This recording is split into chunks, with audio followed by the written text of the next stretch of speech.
प्रदेश विशेषमा आज हामीसँग हुनेछन्।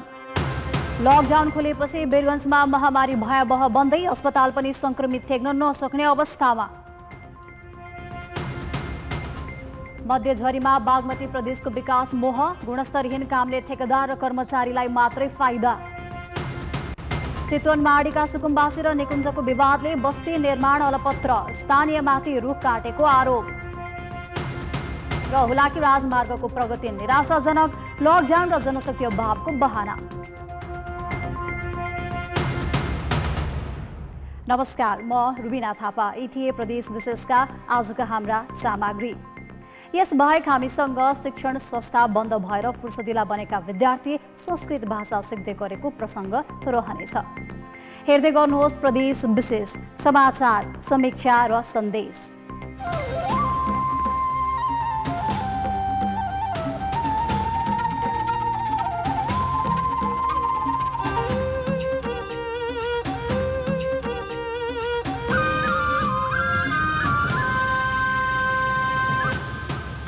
प्रदेश विशेष प्रेजेंटेड बाय एशियन पेंट्स। कास्कीका मुस्लिम समुदायले आज बक्कर ईद पर्व मनाएका छन्।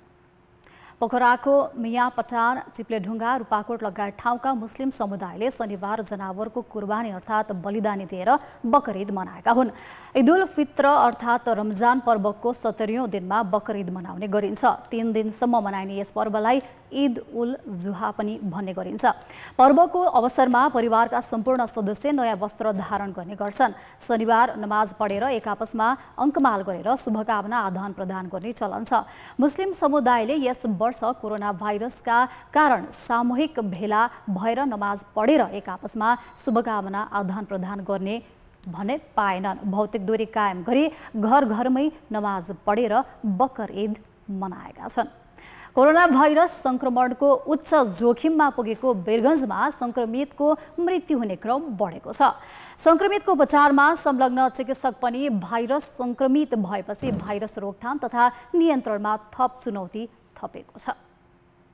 लकडाउनको अन्त हुनु अघि 2 जना मात्र संक्रमित भर्ना रहेको वीरगञ्ज स्थित नारायणी अस्थायी कोरोना अस्पताल गण्डकमा अहिले कोरोना भाइरसको लक्षण सहितका 63 जना संक्रमितहरू भर्ना छन्। लकडाउनको अन्तसँगै वीरगञ्जमा लक्षण सहितको संक्रमितको संख्यामा अचानक वृद्धि भएपछि यो अस्पतालले अहिले संक्रमितलाई थेग्न सक्ने अवस्था छैन। भाइरस संक्रमितको उपचारमा संलग्न 50 शैय्या क्षमताको यो अस्पतालको अन्य विकल्प समेत नभएको कारण पर्सा जिल्लाका कतिपय संक्रमितहरूलाई अस्पतालमा ल्याउन नसकेर उनीहरू आफ्नै घरमा बस्नुपर्ने र अन्यको सम्पर्कमा आउनुपर्ने बाध्यता रहेको छ। यसले संक्रमणको जोखिमलाई झनै बढाएको उपचारमा संलग्न चिकित्सकहरू बताउँछन्। यो अस्पताल जम्मा 50 बेडको लागि स्वीकृति गरिएको अस्पतालमा हामीले 63 जना बिरामी राखेर उपचार गरेका छौँ। हामी क्षमताभन्दा बढी बिरामी हामीले राखेका छौँ र हाम्रो आइसियुहरूमा पनि हरदम 4 वटा 5 वटा बिरामीहरू प्याक हुने गरेको छ।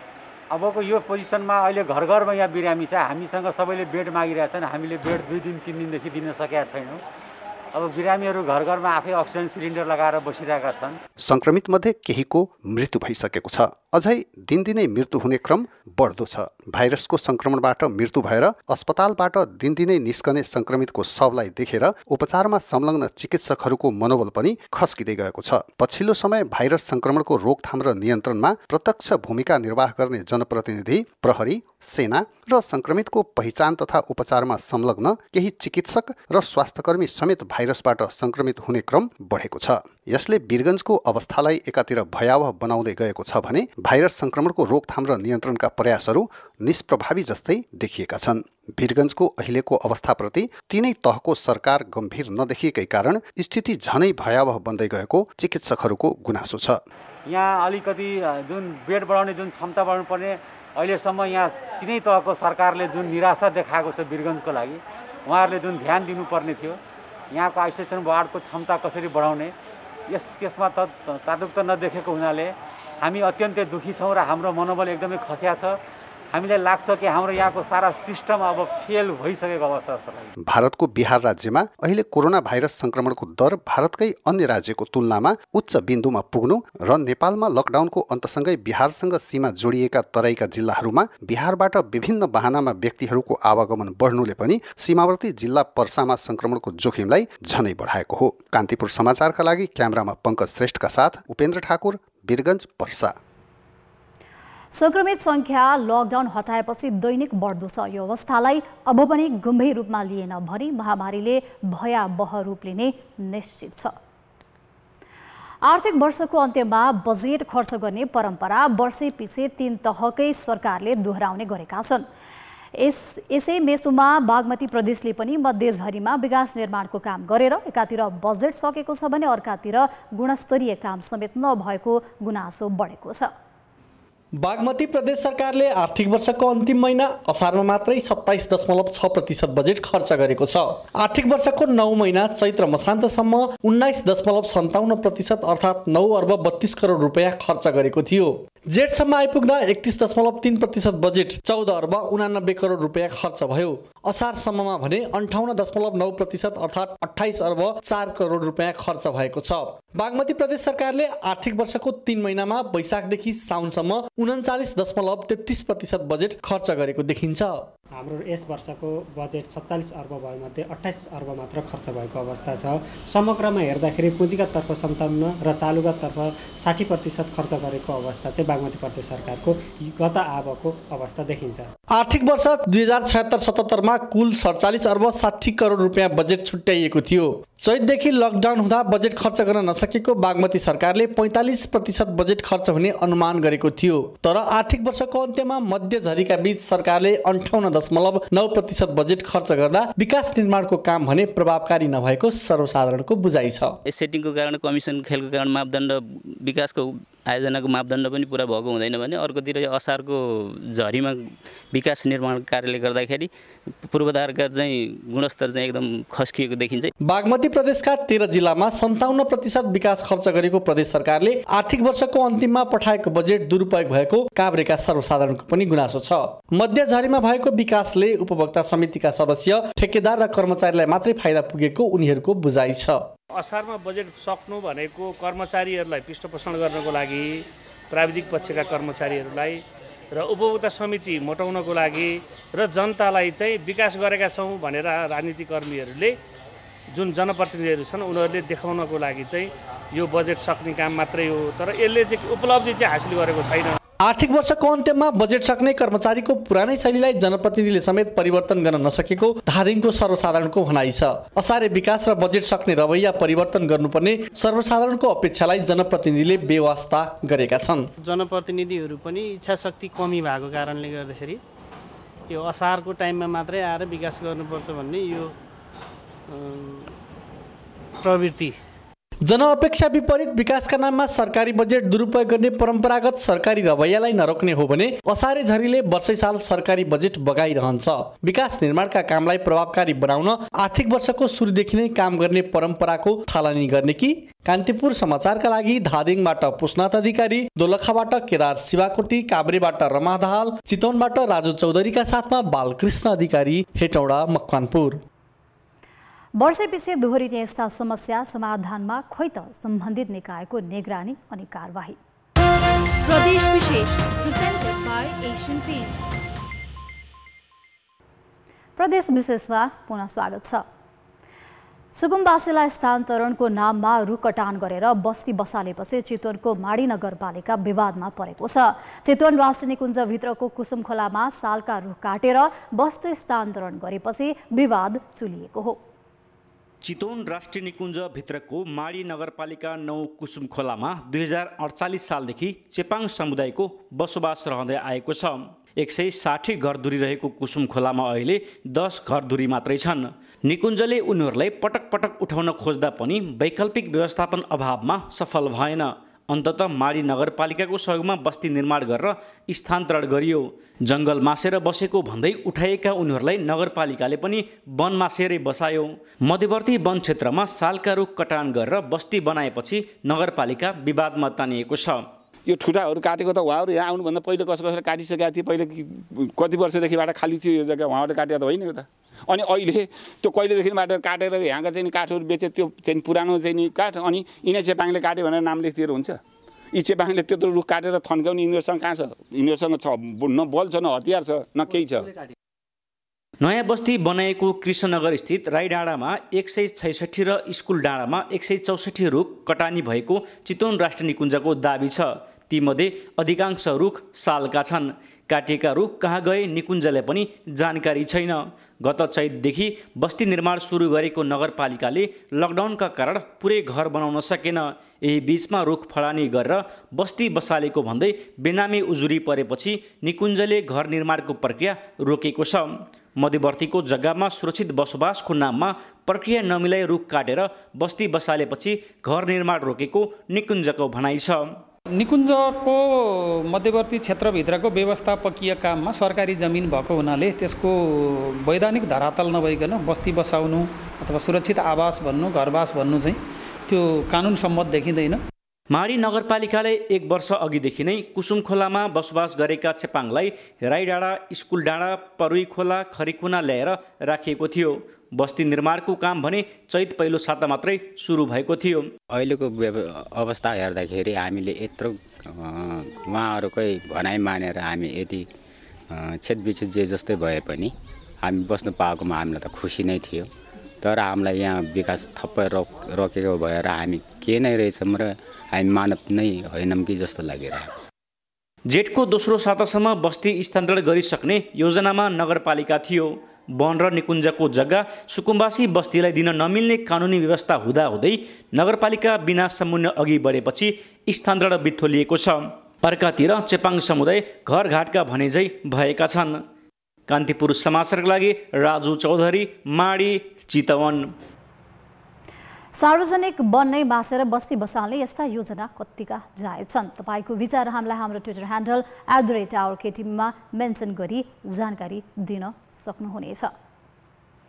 पटक पटक चर्चामा आए पनि तराईको मेरुदण्डका रूपमा चिनिने हुलाकी राजमार्गको निर्माण कार्यले अझै गति लिएको छैन। गएको वर्ष लक्ष्य अनुसारको भौतिक प्रगति देखिए पनि सडक निर्माण र पुल पुलेसाको काम सम्पन्न हुन अझै केही वर्ष लाग्ने भएको छ। विभिन्न बहानामा निर्माणमा भएको अलमलले स्थानीयलाई सकस भएको छ। यो हुलाकी राजमार्ग अन्तर्गत 2068 सालमा निर्माणाधीन कमला पुल हो। 28 करोड 15 लाख रुपियाँको लागतमा निर्माण भइरहेको यस पुलको लम्बाइ 464 मिटर छ। ठेक्का लागेको 8 वर्षपछि बल्ल निर्माणको कामले गति लिएको छ। धनुषा र सिराहाको सीमा कमला नदीमा पुल निर्माणले जैनतैन गति लिए पनि समग्र हुलाकी राजमार्गको कार्य प्रगति भने सन्तोष गर्न लायक छैन। 4 वर्ष अघि 70 करोडमा ठेक्का सम्झौता भएको जनकपुरको कदम चौकदेखि कमला नदीसम्मको 29 किलोमिटर सडकको निर्माण कार्य 65% मात्र सम्पन्न भएको छ। जबकि सम्झौता अनुसार यो खण्ड 2 वर्ष अघि नै सकिनु पर्ने थियो। ज्यानको जोखिममा हालेर नै पार गर्नुपर्छ। अब गर्ने के बाटो एउटा मात्रै हो यो हुलाकी राजमार्ग। तर अहिलेसम्म किन न तयार भएको छ। कुनै ठाउँमा बाटो ठिक छ त कुनै ठाउँमा यस्तै खाल्डो हिलो जस्तो समस्या भोग्नु परेको छ यो बाटोमा। बलान कमला सिराहा, नयाँ रोड बरहतवा मधुबनी, नवलपुर मलङ्बा, बाँके सङ्ग्रामपुर, जनकपुर बलवा हर्दी, फुलजोर त्रिभुवन नगर लगायतका मुख्य हुलाकी राजमार्गको मुख्य खण्ड र भारतीय सिमानासँग पूर्व पश्चिम राजमार्ग जोडिने सिराहा, धनुषा, मौतरी र सर्लाहीका सडकको काम पनि निकै सुस्त छ। अवस्था सामान्य रहिराख्यो भने आगामी वर्ष चाहिँ धेरै योजनाहरू सम्पन्न हुने अवस्थामा पनि छन्। बलान पुल, कमला पुल सम्पन्न हुने अवस्थामा छ। त्यसै सडकहरू पनि पहिला ठेक्का लागेका मुख्यमा जनकपुर भिटामोड, कदमचोक, कमला यी योजनाहरू, सर्लाहीका केही योजनाहरू सम्पन्न हुने अवस्थामा छ। हुलाकी राजमार्ग आयोजना योजना कार्यालय जनकपुरका अनुसार प्रदेश 2 को 4 जिल्ला जोड्ने 218 किलोमिटर लामो यो आयोजनाको काममध्ये गत आर्थिक वर्षमा झन्डै 34 किलोमिटर मात्र सडक कालोपत्रे गरिएको छ। यसपटक लकडाउनले निर्माण सामग्री र जनशक्ति अभाव तथा जेठ महिनाबाटै सुरु भएको झरीले पनि काम प्रभावित भएको आयोजनाले जनाएको छ। सडक छेउछाउका घर टहरा नहटाइएका कारण भद्रगोल निर्माणाधीन सडकमा स्थानीयलाई आउजाउमा सकस छ। कृषि उत्पादनका लागि महत्त्वपूर्ण मानिने यस क्षेत्रको बजार पहुँच समेत प्रभावित भएको छ। कान्तिपुर समाचारका लागि क्यामेरामा बिर्खेश यादवका साथ अनिल मिश्र, हुलाकी राजमार्ग, धनुषा। हुलाकी राजमार्गको यस्तो दुर्दशा अझै केही वर्ष रहिरहनेछ। स्थानीयले शास्ति खेप्नुको विकल्प छैन। प्रदेश विशेष presented by Asian Paints। प्रदेश विशेषमा पुनः स्वागत छ। कोरोना महामारीका कारण शिक्षण संस्था बन्द भएर फुर्सदिला बनेका स्थानीय विद्यार्थीलाई लक्षित गरी रूपन्देहीको परुहा परमेश्वर शिव ज्योतिर्लिङ्ग बोलबम धामले संस्कृत भाषा सिकाउन थालेको छ। संस्कृत भाषाको सिकाइले बालबालिकाको स्मरण शक्ति बढ्ने, शब्दहरू स्पष्टसँग उच्चारण गर्न सक्ने र उनीहरूको व्यवहारमा सकारात्मक परिवर्तन आउने धामका आचार्यहरूले बताएका छन्। कक्षाचितख्यातं तन्मे ब्रूहि पितामह अस्ति गुह्यतमं विप्र सर्वभूतोपकारकं दिव्यास्तु कवचं पुण्यं तत्श्रीरुष्य महामुने। चण्डी पाठ गर्दै गरेकी यी बालिका सैनामैना नगरपालिका 1 पर्रुवाकी प्रकृति आचार्य हुन्। कक्षा 3 मा पढ्ने यिनलाई नेपाली शब्दहरू उच्चारण गर्न अप्ठ्यारो लाग्थ्यो। जब संस्कृत भाषा सिक्न नजिकैको श्री परुवा परमेश्वर शिव ज्योतिर्लिङ्ग बोलबम धाम गइन्, 1 महिनाको अवधिमा शब्द उच्चारण स्पष्ट भएको छ।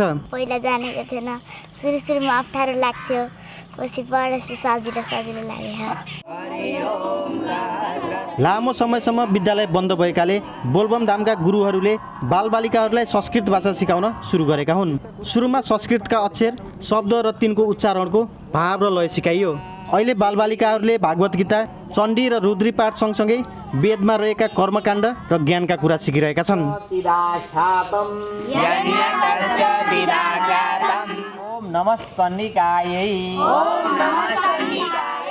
पहिला पढ्दाखेरि अलि गाह्रो भयो, अनि गुरुहरूले सिकाएर अलि एउटा गर्दै पढ्न सकिन्छ। अहिले म 13 अध्यायपछि क्षमा प्रार्थना पढ्दैछु। अब चण्डी भएपछि गीता पढ्ने हो। गीता पढेर मानिस जीवनको व्यवहारिक सामाजिक भएको आत्मज्ञान बढेको हुन्छ र चण्डी पढेको हाम्रो आत्म ऊर्जा निस्केको हुन्छ। हाम्रो संस्कारले जुन सिकायो, नुहाएर खाऊ, हात धोएर खाऊ, बाहिरको चप्पल बाहिरै राख, भित्र जाँदा चोखो कपडा लगाएर जाऊ, यो सबै सिकाउने मूल जरो भनेकै संस्कृत हो। दैनिक स्नान गर। शारीरिक आरोग्यताका लागि सुयोग्य भाषा हो संस्कृत। संस्कृत भाषाको नियमित उच्चारणले शारीरिक आरोग्यता र स्मरण शक्तिमा वृद्धि हुन्छ। संस्कृत शिक्षाको बिल्कुल अपरिहार्य छ। त्यसो हुनाले शिक्षा सुधारे सकल सुधार। संस्कृत कुनै निश्चित समुदायले बोल्ने मातृभाषा होइन। अहिले मुख्यतया धर्म, संस्कार र कर्मकाण्डमा मात्र प्रयोग गरिए पनि भारतवर्षमा संस्कृत हजारौँ वर्षदेखि बोलचालको भाषा थियो। संस्कृतमा विश्वको कल्याण छ, शक्ति छ, सहयोग सद्भाव छ, वसुधैव कुटुम्बकमको भावना छ। जसरी केवल 1 महिनाको सिकाइले यी बालबालिकाको आचरणमा परिवर्तन देखिएको छ, त्यसरी नै संस्कृत भाषालाई सशक्त बनाउन थप अनुसन्धानको आवश्यकता छ। कान्तिपुर समाचारका लागि भुवन पाण्डे, परुवा बोलबम धाम, रूपन्देही।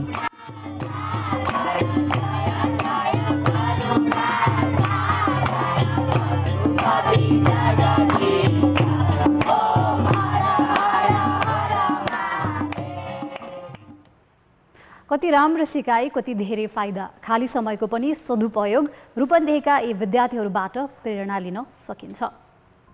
प्रदेश विशेष आजका लागि यति नै। प्रदेश समाचारहरूको साथमा भोलि फेरि आउनेछौँ। कान्तिपुर टेलिभिजन हेर्दै गर्नुहोला। नमस्ते।